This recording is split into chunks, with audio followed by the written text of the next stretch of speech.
এক টুকরো বৃন্দাবন, তাও আবার কলকাতার বুকে। হ্যাঁ, ঠিকই শুনেছ, কৃষ্ণপ্রেমীদের জন্য মিনি বৃন্দাবন দক্ষিণেশ্বর এলাকায়।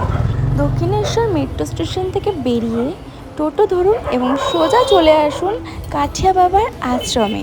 মাত্র 10 টাকা ভাড়া, 15 মিনিটে পৌঁছে যাবেন। মন্দিরে ঢুকতেই বাদিকে গুরু পরম্পরার মন্দির। এখানে শ্রীকৃষ্ণের বাল্যকাল থেকে শুরু করে কালিয়া দমন, পুতনা নাশ, বাল্যকালের বিশিষ্ট লীলা খেলা সুন্দরভাবে ফুটিয়ে তোলা হয়েছে। আরও এক এক করে তৈরি হয়েছে সমুদ্র মন্থন।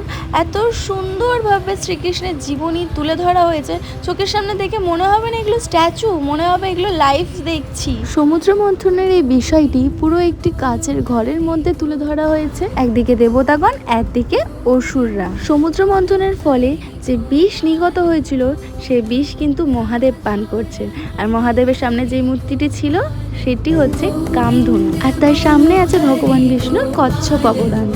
শ্রীকৃষ্ণের নাম শ্রবণ করার জন্য এই মন্দিরে একবার ঘুরে আসা যেতেই পারে। এখানে রয়েছে শ্রীকৃষ্ণের সমস্ত পৌরাণিক কাহিনীর দৃশ্য। মন্দিরটি 5টা থেকে 7:30 পর্যন্ত খোলা থাকে। একটা কথা বলি, শান্তির ভাইব এবং ডিভোশন দুটো যদি একসাথে পেতে চান, এই জায়গাটি অবশ্যই আপনার জন্য। এই আশ্রমের ভেতরেই পেয়ে যাবেন চায়ের দোকান, পাবলিক টয়লেট এবং পানীয় জলের ব্যবস্থাও রয়েছে। শহরের কোলাহল থেকে বেরিয়ে আমার এই ভিডিওটি দেখে আপনারা একবার অবশ্যই আসবেন। র্যান্ডম দিনে গিয়ে ভিডিওটি আমি করেছিলাম, বুঝতেই পারছো আমার ভিডিও দেখে মন্দিরের ভেতরটা এত পরিষ্কার পরিচ্ছন্ন। এই যে মন্দিরটি দেখতে পাচ্ছেন, এই মন্দিরটি শ্রীকৃষ্ণের মূল মন্দির। মন্দিরের বাইরেটা তো দেখলেই, আর ভেতরটা মন মুগ্ধ করার মতো। মন্দিরের ভেতর ঢুকেই তো আমার চক্ষু চড়ক। মন্দিরের ভেতরে কোনো ফুটেজ আমি নিতে পারিনি, আমি মুগ্ধ হয়ে শ্রীকৃষ্ণ এবং রাধারানীকে ভেতরে মন শান্ত হয়ে যাবার মতো পরিবেশ। মন্দিরটা দেখার জন্য কিন্তু তোমাদেরকে আসতেই হবে। তারপর তোমরা দেখতেই পারলেন মহাসাধকের স্মৃতিবাহীন কেন্দ্র, একটি বৃহৎ আকার হনুমানজির মূর্তি, তারপর গণেশ ঠাকুরের মূর্তি, তারপর রয়েছে মা বৈষ্ণব দেবীর মূর্তি।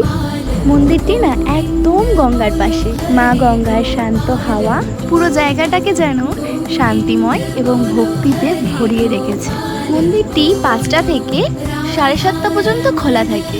সময়টা অনেকটাই কম, যদি একটু সময়টা বেশি হতো তবে ভক্তদের জন্য অনেক ভালো হতো, আর একটু বেশি সময় কাটানো যেত। সূর্য অস্ত যাবার সময়টা দেখুন, আকাশটা কি সুন্দর লাগছে। যে প্রিয় মানুষের সাথে এসে এই গঙ্গার ধারে চা খেতে খেতে এই সুন্দর জায়গাটা উপভোগ করতে পারবেন।